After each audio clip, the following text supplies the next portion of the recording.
götürdüm geldim. Süzə mən canlı bir əfsanə götürdüm geldim. Belə baxıram meyxana meydanına mən, yoxdur Kərbəlayı Vüqardan artıq. Vüqar elə ömr elədi kişi kimi, yaşamadı dövlətin var eşqinə. Vüqar elə oğlandı ki tək buraxma, məzarına gir yat məzarın eşqinə. Məzarına gir yat məzarın eşqinə. Mənim özümə qalandı, mən Vüqardan aldım dövdüyü, rəşətdən almışam. Həmişə meyxanədə Aydınla Vüqar başda gedir.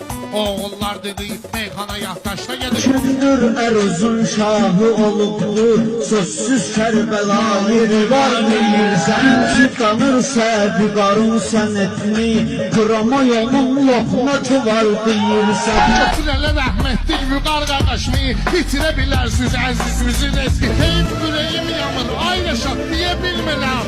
Mən üçün Biləcəri kəndinin Vüqarını gel getir. Meyxanaçıların içində ən müəmmalı, ən qapalı və ən xarizmatik görünən Vüqar Biləcəri idi.